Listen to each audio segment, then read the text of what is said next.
Julie Chiariello with Skunk Magazine, co-owner and editor-in-chief, and I am here at the 29th Annual Hempfest. Very honored to be here with an incredible panel of amazing people. And the theme for this panel is the Green Renaissance. And we're going to be talking about, why is this the theme this year for Seattle Hempfest? How did Vivian and I get connected? And who are all these wonderful men and women that I've gathered here today that, for me, are evidence? They are examples of a better way to do business, a better way to work with plant medicines, and they're devoted, each of them in their own areas, of helping to create positive change and healing and empowerment on the planet. So I'm very honored to share this panel with you guys. And I'm going to start off with introducing everyone who is participating in the panel today. And I'm going to start with you, Maya Elizabeth, because you who I see next to me on the screen. Tell us a little bit about your work. I would love to. Thank you, Julie, for organizing this panel, and thank you, everybody, for having us. My name is Maya, and I'm the founder of Om Edibles. It's a female-owned and operated company here in the Bay Area of Northern California. We have first established our company in 2008 under the collective model of Prop 215 as an all-female collective, and we've pivoted forward to Prop 64. We have a commercial kitchen in Berkeley, and we make about 30 different things, ranging from edibles to topicals to tinctures. So we believe cannabis is a superfood, and I'm here in service to the plant, and I'm super grateful to be a part of this community. So thank you. Thank you so much. Mm-hmm. I'd like to move to Kristen. Gemma. Hey, hi, welcome. Namaste. Mini Wachoni Waters Life. I'm Gemma Ra'Star, founder of a really amazing nonprofit called the Womaniti Earth Native Sanctuary. I've been 20 years working with plant medicines all over Americas, especially a little bit of China as well. And I'm very grateful because I've been able to prove religious freedom with these plant medicines outside of a state and federal sanctioned program. And I've been protecting people that have been utilizing these medicines spiritually and recognizing this plant, as well as I've been making a lot of edibles and medicine in that last 20 years too. And I'm based out in northern New Mexico. I'm sustainable and off-grid. We remember people, the connection between hemp and horses as well. Our organization is really awesome. We offer about 50 different fundraising commodity products. As well, we have an incredible horse dance equine therapy program, which we work within our community. We work with the children. We work within behavioral health. We work with people that are going through probation, work with people that have survived trafficking, stuff like this. So, and we work with anyone who's attracted to us and the work we're doing. Thank you so much, Julie, for inviting me to be part of this Green Renaissance with you and all these beautiful, amazing people. And thank you for all your beautiful good work. Thank you so much. I'm so excited to talk with you more. Patrick, let's go to you. Tell everyone here about your work. I mean, pioneering cannabis. That's pretty much what it says. I'm Patrick, AKA Soil King. You know, I coined now the Green Renaissance. Back then, that term wasn't coined yet, but we are on a Green Renaissance, a mission to change the world one plant at a time with cannabis, all agriculture, healthy farming and responsible farming practices. On the picks and shovels side of things, you know, it's always been important to me to test and provide the cleanest products that cultivators use to cultivate the medicine that our patients ingest and take. Like that has been way past 64, Prop 64. We were testing and on this mission. On the cannabis side, of course, I've been a cultivator.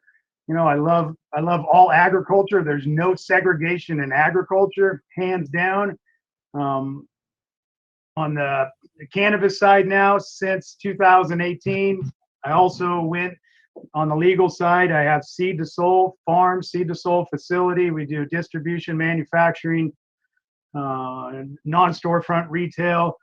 I do. I have a remediation a company called Can Remediate, and we just do so many different things, and we've been successful. Finally, have really gotten the foundation built under us in this industry. So yeah, I touch every point of this industry, and I love it. And I wouldn't want to be anywhere other than right here in the Green Renaissance, rocking it. Woohoo!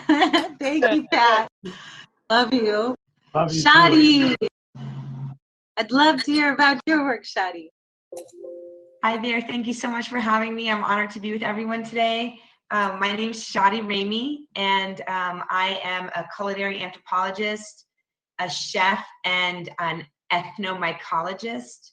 I have a very strong background in anthropology and sustainable development. Was a part of my research in 2000 in Nepal, and I have been in the cannabis space since 2014. Started growing hemp on a little micro farm outside Boulder, Colorado, turning away from my product work and my consulting to focus on a cookbook that I have coming out. So right now my work for this next year is to spread the gospel of hemp as high vibe nutrition. So that's what I'm up to right now. Yeah. Okay, and Dr. Uma, oh, so honored to have you on. Please tell us of your work. Well, first of all, I want to say thank you for all the gentlemen and the women that are on this panel speaking. I have met most of you. Some of you I have not met. I look forward to meeting you, all of you in person. I want to start out by saying I'm truly blessed and honored to say that I am a doctor and I love what I do. I am originally from India, and I have been in the United States since 1970, the year that we created the Controlled Substance Act and we put cannabis into Schedule 1. I knew nothing about the endocannabinoid system, and it's now 10 years for me that I'm celebrating that I've learned about this beautiful system that pretty much impacts every part of one's ease or disease. And that's what I would love to be able to say is that I incorporate 3 words, which is educate, embrace, and empower. And my mission is to change and eliminate the stigma regarding cannabis and for the world to know about the endocannabinoid system. And I do it through education. And originally, I've learned about cannabis for food, fuel, fiber, paper, and medicine, in the words of Dr. Dan Harris' father. And now I call the plant for the 5 Ps, that it is for people, for pets, for the planet, for peace, and for profit. And the profit is one's health, which is invaluable.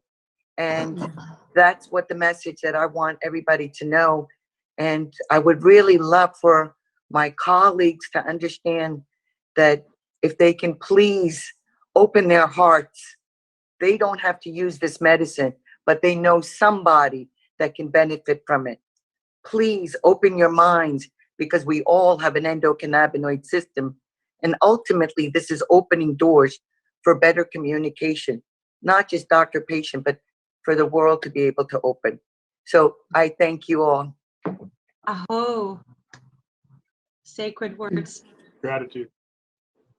Thank you. Dan Harris, such an honor to have you here, Dan. You know, your dad definitely helped to inspire me with this idea of a green renaissance 6 years ago. So tell us about your work, Dan. Well, for me, obviously, I've been in and around this for about 2 minutes of my life, and it's been life-changing since the first minute to the last.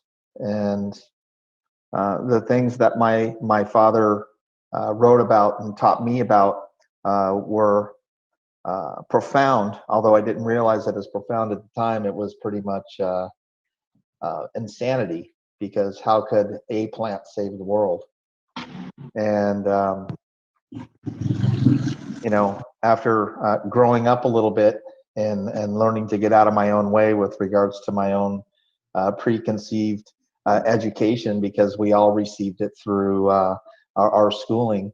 I realized that the insanity was probably true about my father, but he wasn't wrong.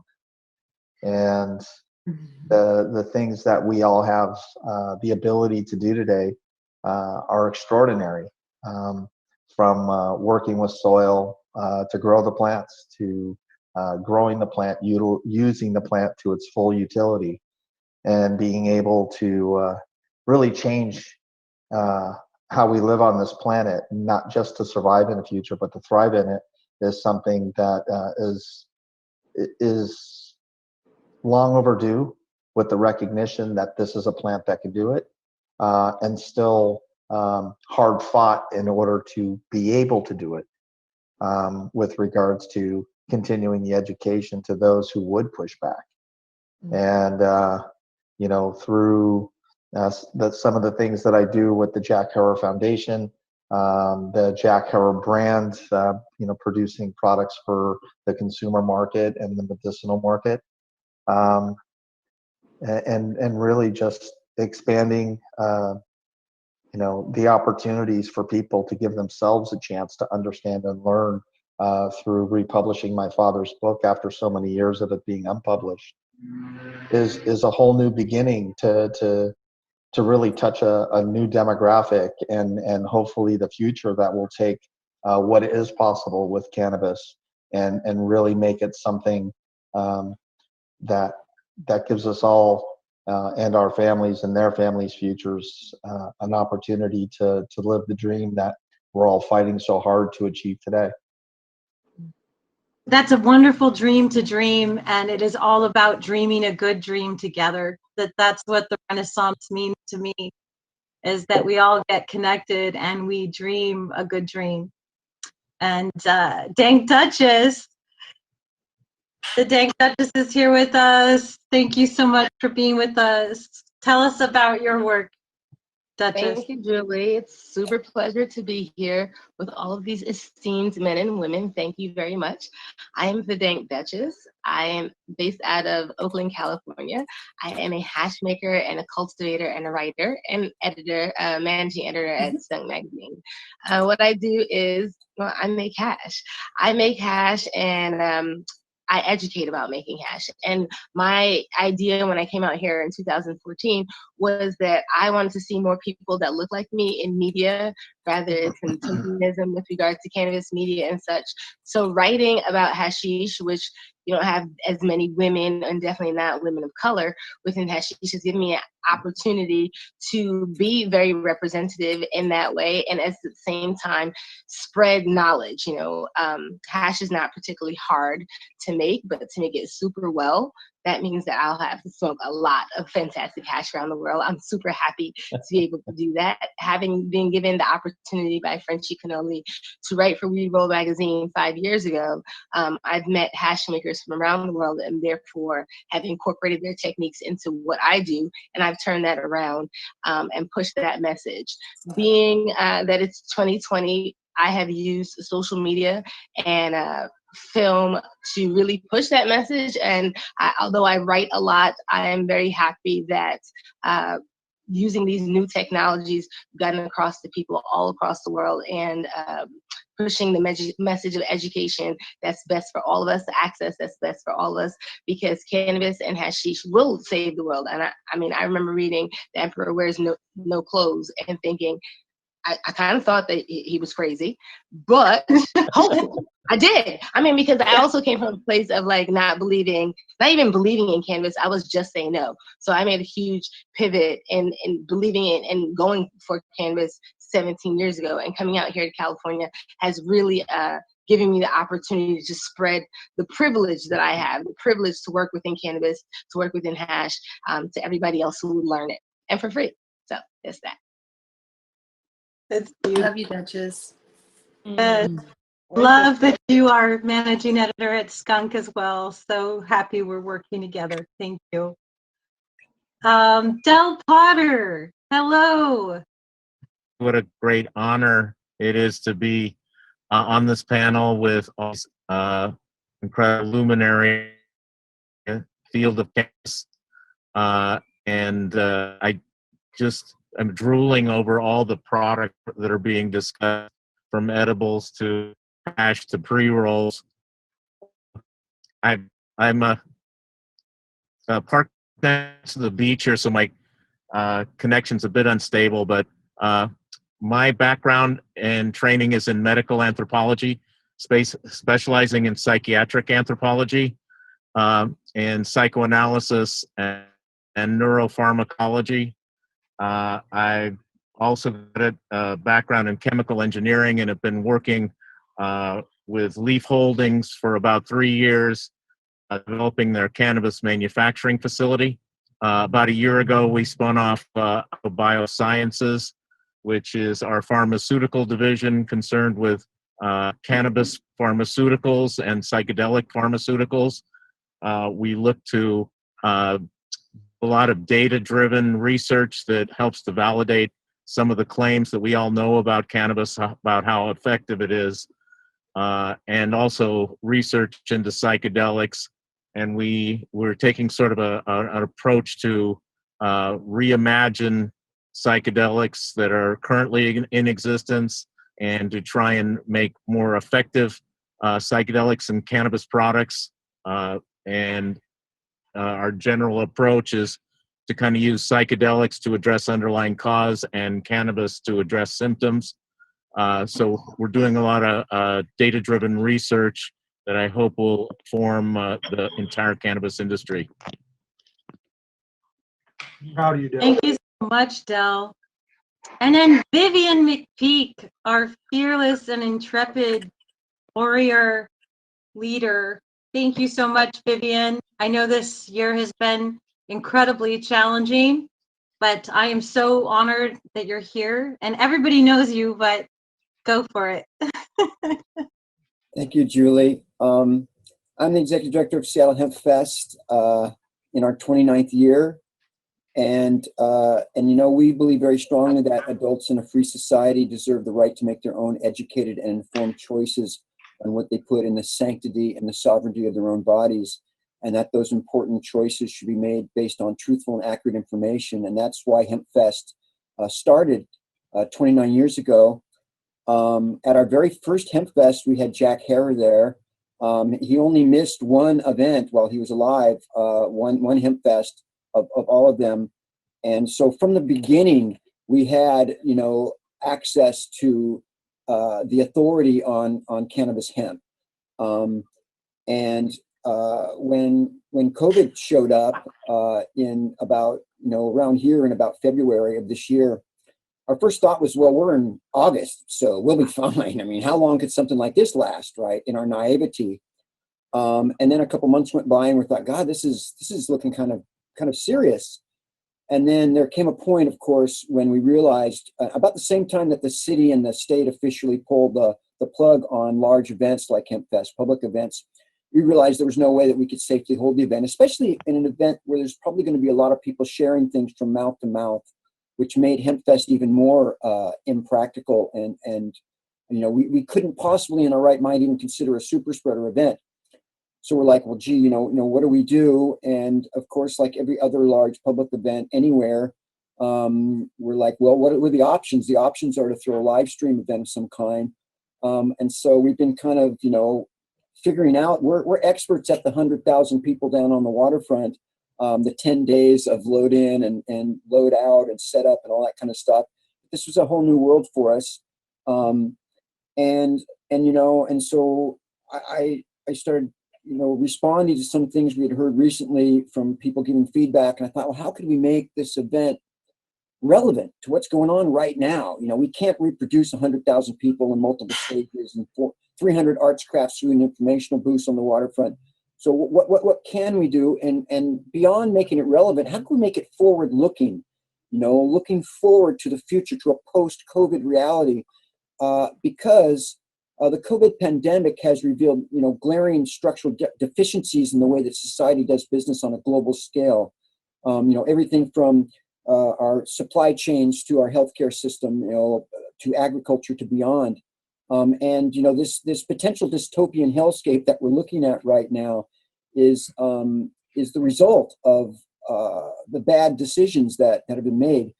And so, you know, I thought immediately of, Julie, of your green renaissance. And I thought, God, you know, from renewable energy to safe, compassionate medicine to sustainable construction practices to nutritious food products, I don't have to go on for you guys. The cannabis plant really is the one natural resource that can play a role in practically every aspect, every issue that we face, you know, with the devastation wrought by climate change and the questionable priorities of the corporate industrial paradigm, because that's really why we're here. And so I'm just so thrilled. And I don't know if you guys know, but we have another component, which would be music, like the event, and speakers and guest speakers, keynote speakers, which Julie is one of our esteemed keynote speakers. And we've added recently Ricky Lee Jones and Rick Steves, the travel guru. We have the other award-winning Grammy performer, which is Bone Thugs and Harmony. We have bands participating from Ukraine, Japan, and Chile. So I'm just thrilled that everybody has come forward to support us. You know, we are in the 29th year in existential struggle for our existence as an organization. And so to have the community and the support from such amazing thought leaders, and it's just thrilling. And so I just want to thank everybody so much. And I want to thank Julie especially for, you know, birthing the seed of the Green Renaissance, which is really the crucial, vital concept that we need for humanity to take it to the next level. And because if we don't take it to the next level, then we're not going to be around. And you know, and so that would be a terrible shame. So this journey to justice has led us here, and it's extremely exciting. Oh, Yes, Vivian, thank you, Julie. so amazing, Vivian. Thank you, 29 Vivian. years you've been holding the line for us. So I honor you, because I wouldn't be here without you, and you know, your foresight, and of course the collective that you were around, these rebels. Thank you, because it's us. It's a large us, and I get a lot of attention, but there's a huge organization of people behind Hempfest, and it's an amazing community. Right, and that's what it's about. It's about that we're better together. It's about the collective and the cooperative. I think the Green Rush has done a disservice in, you know, feeding into kind of business as usual and the ego, and it really doesn't help any of us. I think it's the idea that we're actually a fully functioning integrative unit, and that we're meant to assist each other in being stronger and being better together, and actually achieving the visions in our heart together. And so thank you, everyone, first of all. I mean, absolutely incredible. I'm speechless, and my heart is filled to bursting right now because of all of you. And you just make me glow, and you make me happy, happy that you're out there doing what you're doing. That is how we're going to begin this conversation that we're going to have together. And I want to start it off, you know, let's start it off with Uma. I want to talk to you first about, you mentioned something so important, and I think it's really key. You know, in our world right now, only 15% of doctors know about the endocannabinoid system. And one of the things that typified the Dark Ages was suppression of science in the name of greed. So we're seeing this again, and we're seeing that we're in the crosshairs about how we can get this science out for everybody within our world. Whether they use cannabis or not is irrelevant. It's about understanding the science. Julie, thank you so much for asking that question. And, you know, as a physician with multiple years of education, not only do I have an MD, but I call myself a professional student for life. And I hope everybody is constantly wanting to learn. And I come from a group of people that constantly are asking for evidence. And as I said, in 1970, cannabis was placed in Schedule 1, stating that there was no medical use, no medical research, and a potential for abuse. And the 3 facts Dr. Uma says are: fact number 1, nobody in the whole world has ever overdosed from cannabis. Do these people not want to know why? Fact number 2, we're going to be celebrating that the United States of America has the patent number 6630507, issued on October 7th, 2003. And it clearly states cannabinoids, all of them, as an antioxidant and neuroprotectant. And what went into this patent was research and articles that clearly state that it can be used for prevention, maintenance, and treatment. And these are the three facts that I want people to understand, that this plant is for prevention, maintenance, and treatment. And the third fact is that it was prescribed by doctors in the United States of America, and it was in the pharmacopoeia, the United States Pharmacopoeia from 1850 to 1942. And we are facing an opioid epidemic, and this was a solution, not the cause of the opioid epidemic, but a solution to the opioid epidemic. And what I want people to understand is that cannabis is not an entrance drug, but it is an exit drug from pharmaceuticals, narcotics, alcohol, and nicotine. And we have the data. I have been writing certifications for cannabis, first in the state of Washington in 2012, and now in Massachusetts since 2014. And I'm very proud to say I am a cannabinoid medicine specialist. And I want these three facts to be known to everybody, and primarily to my healthcare providers. To Dr. Uma's point, I believe that we are on the verge both of moving toward nationwide legalization and really acceptance of cannabis and cannabinoid products as an opportunity to deal with some of the major problems in society.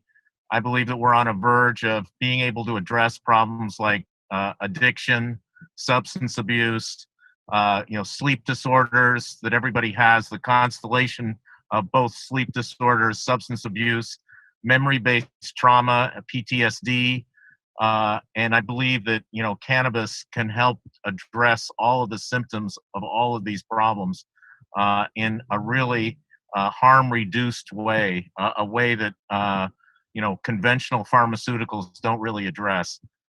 So I think we're really just about on the verge, and not just cannabis, but psychedelic medicines as well, an opportunity to really turn things around. I think we've all began to realize that it's a collection of small things that create a healthy lifestyle and holistic health and vitality as one big picture. Imagine if someone had cancer and they took Rick Simpson oil and fresh juices and turmeric and sunlight from the vitamin D from the sun and the proper amount of rest and cannabis in every form, or you hear time and time again of people that have to go through chemotherapy. And if they take Rick Simpson oil at the same time, it can help alleviate all the side effects of it and kill the cancer, So when we combine cannabis with other superfoods and nutrient-dense ingredients, superior outcomes can be achieved. Cannabis loves to entourage with more than just cannabinoids and terpenes. Cannabis loves to entourage with other plants as well, and terpenes from essential oils. So I just think when we do look at our ECS as a whole, it governs all of our most important functions: our memory, our sleep, our digestion, reproduction, appetite, mood, creativity, memory, literally everything. There's not much it doesn't do. And so and it also regulates our whole system. So keeping our body saturated with different types of cannabinoids and terpenes and other superfoods, in my opinion, in my experience, does lead to a holistically healthy life experience. I think that, I think that food is medicine, and it's something that we don't really talk about in our culture very much. It's very much like a I find Western lifestyle is like very much like a reactive lifestyle where people are, shopping the inner aisles of the grocery store and they're not even actually eating food. Honestly, many people in the United States don't eat food. They don't eat actually any nutrition. They don't, so they have no vitality. And so they're on this system, which is, perpetuated by big pharma and the horrible food system that we currently have. And so that we're stuck in the system of reaction. The reaction generally is, well, there's a drug for that. You're sick now, there's a drug for that. Instead of us just doing our very best, back to Maya's point, about really, part of the book is just really empowering people to take ownership of their own health. And I remember when COVID started, one of my elders is from Lebanese woman that I really love. And she was like, your immune system is your responsibility. And it's true. And especially like in this COVID coexistence that we're experiencing right now, there's not any there's almost no discussion of what you can actually do to increase your vitality, because we are around viruses all the time. And so if we're pumping ourselves with like high vibe nutrition, which is hemp, we're juicing cannabis, and we're, eating a high vibe diet and supplementing, then we are in a good position to be able to like fight these viruses when they come into our biosphere. So I think that part of my goal is to connect with people about hemp as really the ultimate plant-based superfood is hemp. And it's for all people. If you're, all of us it's an excellent plant-based protein, nutrient dense superfood, all the amazing things. And it's also vegan, it's gluten-free, it's for paleo people, it's for people who want to eat keto. Everybody can enhance their vitality on a daily basis by incorporating hemp into their diet. So I just want to honor the native voice, which has been completely silenced and completely discredited at every level. It hurts so bad. So I just want to give you a chance to speak to, because for me, the Green Renaissance is deeply inspired also by the Hopi Indians and the Hopi prophets, that of every race, nation, and creed would unite at this time during a dark period to bring in a green renaissance, a remembrance of who we are as stewards, a remembrance of who we are as vital beings, practice husbandry, and work with plants in a sacred way and live vital lives. So could you speak to that, Gemma, so much? Yeah, absolutely. And what's so amazing about the Hopi is that this is a part of a Blue Star Kachina lineage, and it's about the days of purification. And then also in the Mexica, which is our Mayan relatives as well, they spoke of the end of the 5,000 years of war. So, and then we also too, it's like we have these other deep lineages as well. It's like that all from all the United States and all over that are like talking about this transition that we're going through. So what's really amazing is that where I live in northern New Mexico, and I live within 8 sovereign nations. And to just be able to like feel that energy and to learn from these ancient tribes what they've done and what Womaniti's been doing, which has been creating a bridge between the Star Children and Native American Indians, or the Indians of the Americas, and as well as indigenous culture from all over the planet, is being a bridge. And it's been a very difficult bridge to create because of the greed and the war that's been created the last 5,000 years. But now with these prophecies finally coming into effect and everyone waking up and believing them and living these plant medicine lifestyles, because the plant medicines are our protectors, and the Blue Star Kachina would come in through the fireplace at night. And with the Hopis, they would go out in the desert and they would build these amazing huts, and they would sit in them and they would pray. And they'd ask to speak to Blue Star Kachina, who would actually come as this twin star.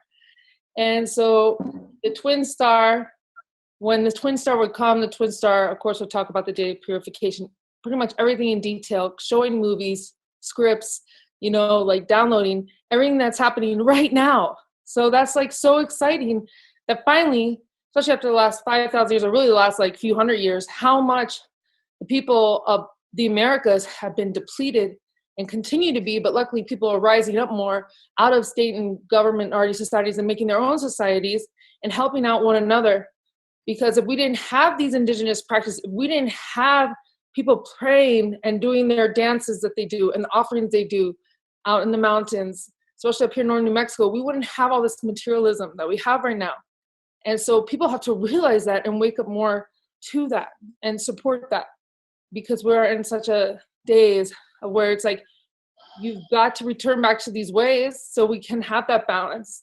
We can have that balance of marrying the modern with the myth, with the ways of the land that have been here long before modern came in.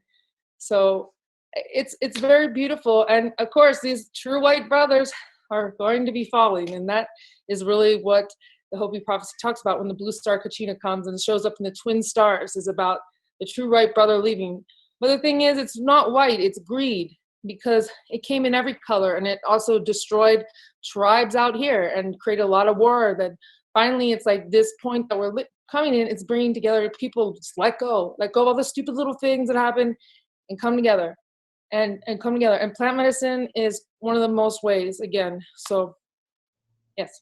So you know that like pretty much last year is when I started speaking less about technical stuff and more about an inner journey. And that's really because, I'm going to be honest, it wasn't a noble situation that I saw this intellectually. What happened is just that I started microdosing a whole lot more, sticking to a real regimented plan, and the truth had to come out of me, how I felt I was living in the world, and how that affected me as the Dank Duchess, as that persona and such like that. So yeah, I'm always talking about growing your own, taking your own agency over what you put into your body. And at the same time, let's take agency of what's in our mind and what we feed it in our minds. And within this cannabis industry, I really felt like, I mean, I was really naive about a lot of things. I really thought there was going to be a whole lot more elevated consciousness across the board, because we were all dealing with cannabis, because we like mushrooms and such like that. And it really, we have a couple of events of the last couple of months besides COVID that have really opened up my eyes to some of the holes that we have within our cannabis community. And I feel that it's important to talk about using the cannabis that we're always talking about to dig deep into those places and grow from those places.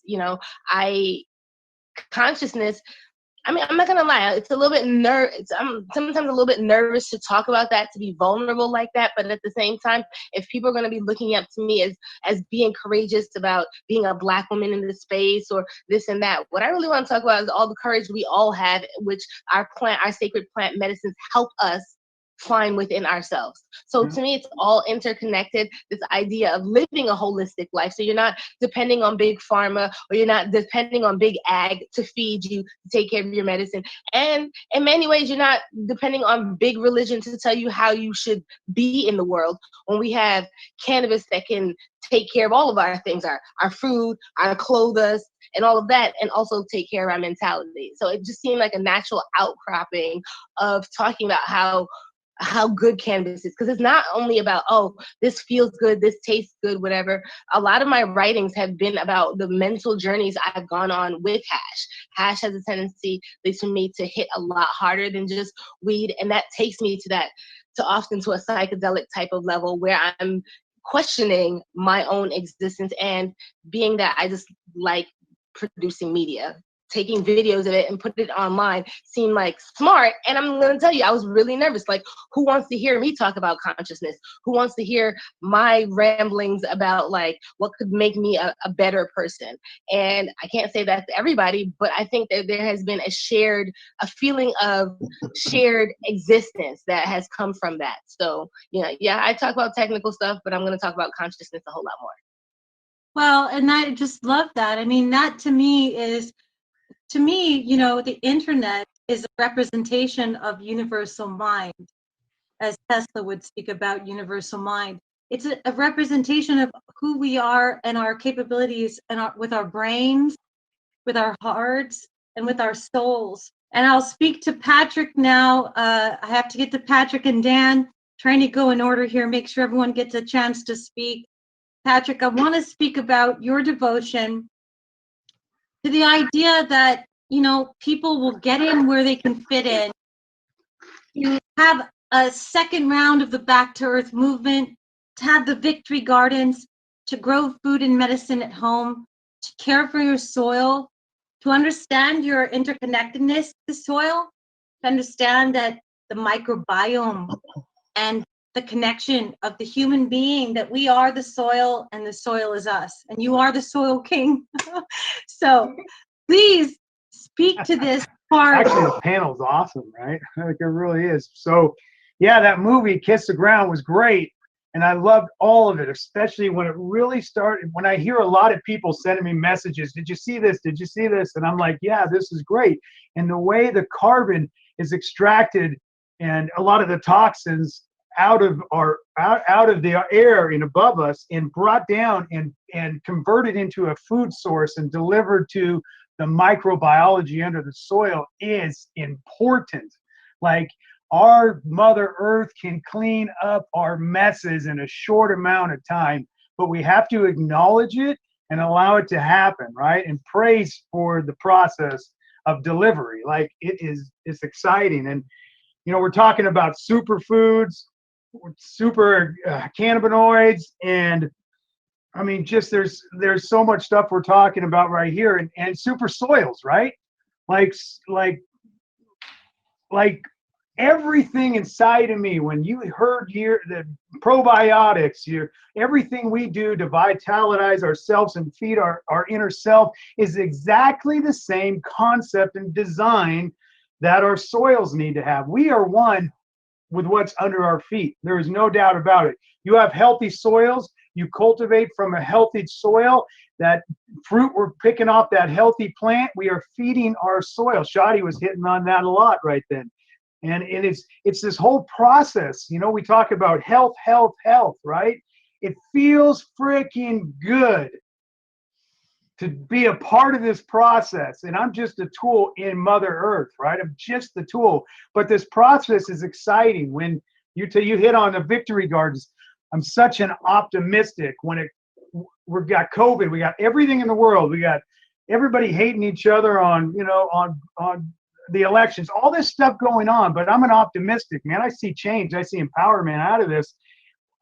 I was able to educate and help and watch the normal people that would go to, like Shadi was saying, go to the grocery store and buy useless food, does anything for you, right? All of a sudden, those people are now growing tomatoes and onions and vegetables in their backyard because of what is happening to our world. They are now being responsible, feeding themselves. And when you get your child involved in planting a seed in their backyard and watching this come up, and then telling your child to go out and grab that tomato for the salad, there's so much power in that right there. And not only just in education of the child for its future, but in a family value as well too. Like, we're doing something great together. We don't have to be out in the world. We can actually turn around and say, man, we've been neglecting what's behind us this whole time, right?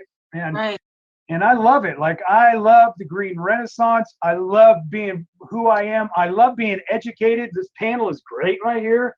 Like, I don't have the answers, right? I just do a layman's theory, and I grind hard, and I wake up every day loving who I am and what I do, man. That is it. Like, bam. So Dan, can you speak to a little bit about, in a practical way, the best we can do is focus on how can cannabis and hemp help, if this is what speaks to you, to help transform this paradigm that we are working with, transforming together?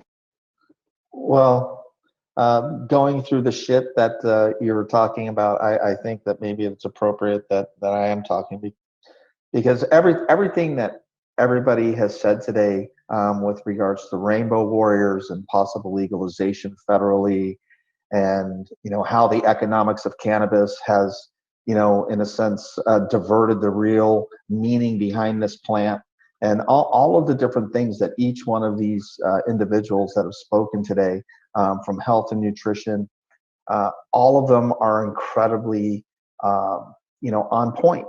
There's lots of things that are happening, but the shitstorm, in a sense, that's still yet to come, because I forget. I think it was Dell that was talking about the truth is going to help, move this thing forward.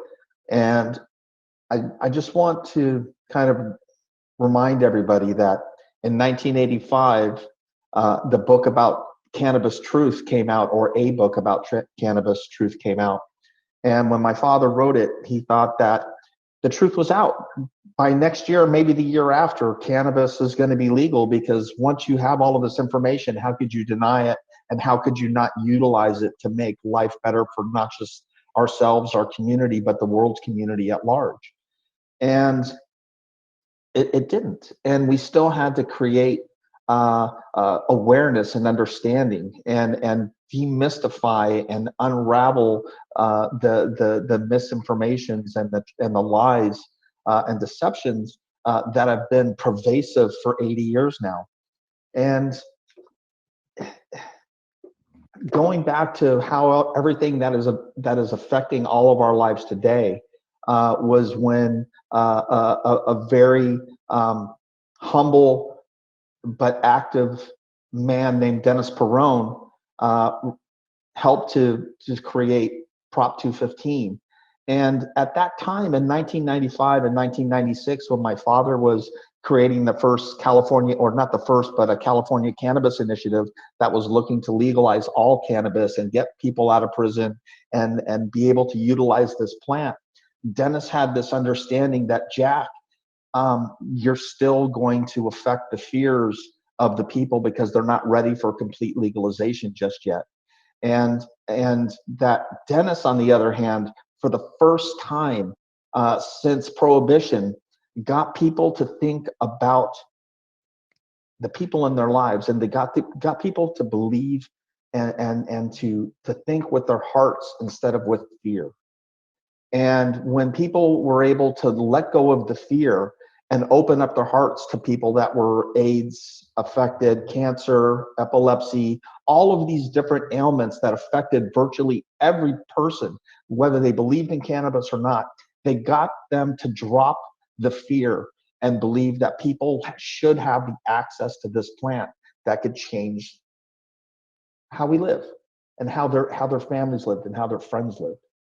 And since then, all of us in the cannabis community have been, in a sense, battling within ourselves, battling entities outside of ourselves to understand what is it that we can do with this plant now that we're starting to have some understanding that we can monetize it, that we could spread it to the community, we could raise communities, and in some cases even destroy communities, which in some levels are happening right now in cannabis. Is that many of our cannabis communities are coming to these crossroads in what do we do? Is this just a commodity? Is this just something that becomes another part of this demonstrative future of just money and greed and control? And it's really up to us to find our own truths. And be able to speak about them. And I know this is this is supposed to be really enlightening and bright and show all the beautiful things that the green renaissance can do. And I believe in all of it. I believe in all the possibilities of cannabis, its opportunities to not just raise and build communities, but really engage people on either side of this, to engage a future that is beautiful and harmonious. But at the same time that we're all trying to learn how to commoditize and work with this plant, with hopefully the idea of community first and commodity second, that we have an obligation to all of the things that we've learned and all of the things that we have the ability to enact change, which is, for the most part, for one, is our own personal interaction with this plant and our own personal interactions with this community and how we do business, who we do business with, why we do business, how we represent ourselves, how we do business with each other, how do we share in the things of this plant without looking to control it. Because I guarantee you, if the federal government legalizes cannabis, it's not because they agree with it. It's not because they have a patent on it. It's not because it's beneficial to mankind. It's because it's beneficial to an economy that delivers taxes to the coffers that will end up trying to control this plant in the way that all things are controlled by entities. Right now, it's at the city and state levels. At the federal level, I am not confident that they will act unilaterally with the cannabis community. I think they will only act as in a sense, the entity that directs the future and controls the future. And truth, I don't believe, is part of it, because as we look at cannabis today and hemp today, we are mandated by the laws in which give us the opportunity to sell and utilize cannabis in markets that are provided to consumers to put this product may cause cancer and birth defects and all of these things, and all of these we know are lies, talking about a plant that has never killed anybody. They're saying that we put product warnings on our products available to consumers that say, warning, this product is known to cause cancer or may cause cancer. And as we're putting this on our products, we know that when people are suffering from diseases, that if they have cancer, then cancer is one of those things that we should be utilizing this plant for. But at the same time, they're asking us to put on the product that's supposed to help people who are being treated for cancer, that this product may cause cancer. This is an absurd thinking. This is absurd. This is telling the cannabis community that we should embrace the same lies and falsehoods in order to continue it into the future. And this is all of what we're trying to dispel, to disprove, to take the chains off, take the blinders off, and let people know that this plant, as Dr. Uma said, that this plant doesn't kill anybody, that the endocannabinoid system is a wonderful, amazing system that we're just getting to understand. And even what little we understand of it, we know that it's beneficial to all animals, to all mammals that have this system, benefits from this plant. It is incumbent upon all of us. And we're going to tap into that for sure, because there's several ladies here that I want to speak about the idea of cannabis as a mother plant. But I want to give Vivian McPeak, he has to leave us soon. Oh, please. I want to give him a chance to speak. And I would just say this, is that what I'm exploring is that the emergency is birthing the emergence. And it is, the opportunities that we have to explore and exploit the opportunities of this plant for all of its God-given abilities to make a difference in our lives is extraordinary. And that, all of us that are here, anybody that listens to what we're all speaking about here, has an opportunity to direct the not just the motive of the future, but the really the drive and where this plant goes in the future.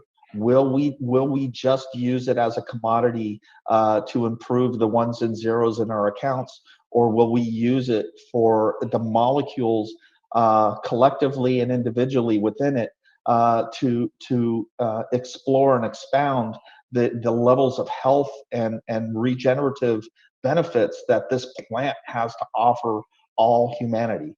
And by doing that, the renaissance that this plant has the ability to affect our future and to create new technologies and new opportunities are all there for us to build on. And it's incumbent upon us to embrace that and to never let it go, because the plant knows. I've seen so many companies that have put money into companies just to make money, and those companies fail. And the ones that are still around are the ones that, regardless whether the company's making money or not, which is a lot of people in the cannabis industry. Oh, we've seen tons of companies fail right now. We've seen a study on how to waste tens of millions of dollars, hundreds of millions of dollars. And again, the plant knows, because the companies that still live and breathe this plant are the companies, regardless of their size, are the ones that are still there. They're the ones that are still embracing this plant, come rain or shine. And the ones that come into it for money, they come in, they can't make it, they leave. And this plant knows, and it's weeding us out. You know, it's weeding out the ones that are dedicated to the understanding and the development of this plant, and those who are here just to take from it. And, you know, God bless the souls of all of us PTSD, extraordinarily blessed people who have gone through the trenches, are still going through the trenches, and realize that this fight is not over, that the opportunities of cannabis and hemp globally are real and apparent and available to us. As long as we never give up on the plant, this plant will never give up on us. Right. Okay, Vivian, take it away. Vivian, McPeak. I think that's a good place for you to come in, because I think Dan illustrated so perfectly what the Seattle Hempfest has been devoted to this whole time. Absolutely, Julian. It's so exciting, you know, hearing everybody sharing their truths. I believe that I believe that consciousness creates culture. And I'm an old hippie, and I come from the alternative culture. And before cannabis went mainstream, the cannabis leaf was a symbol of the cannabis culture, of the alternative culture. I believe there are some people in the new industry which feel like the culture of cannabis is an obstacle. And they kind of want to turn cannabis into the Budweiser of the plant kingdom.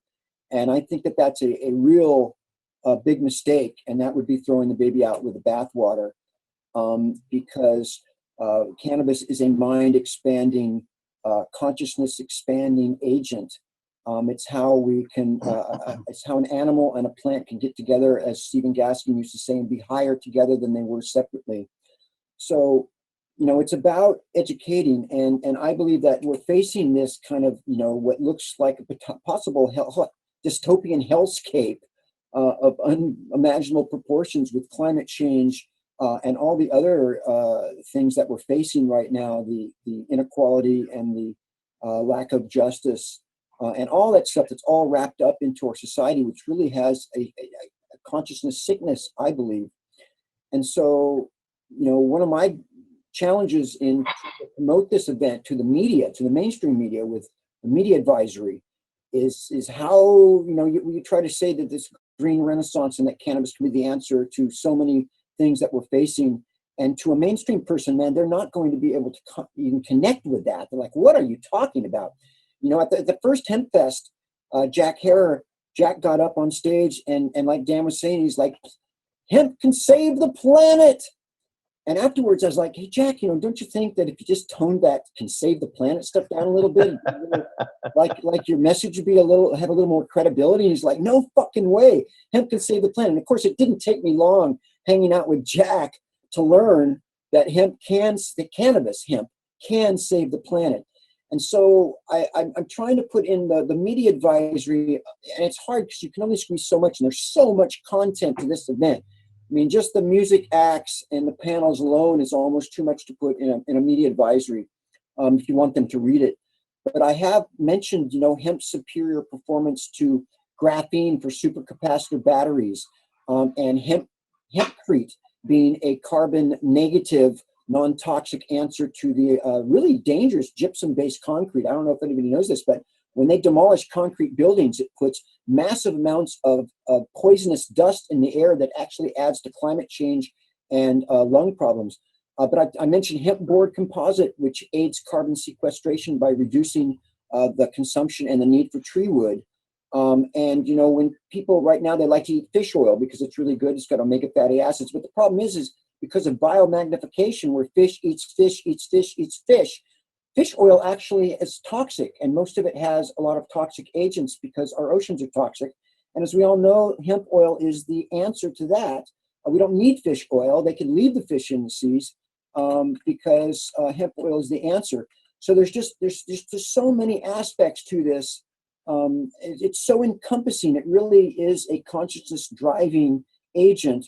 But more than that, it's also a practical agent in so many ways. So, I want to thank, and the other thing I want to say is that now we have these amazing, another advance in consciousness, which is the rise of the Black Lives Matter movement, which is so overdue and so absolutely vital and necessary, a priority in the justice movement is Black Lives Matter.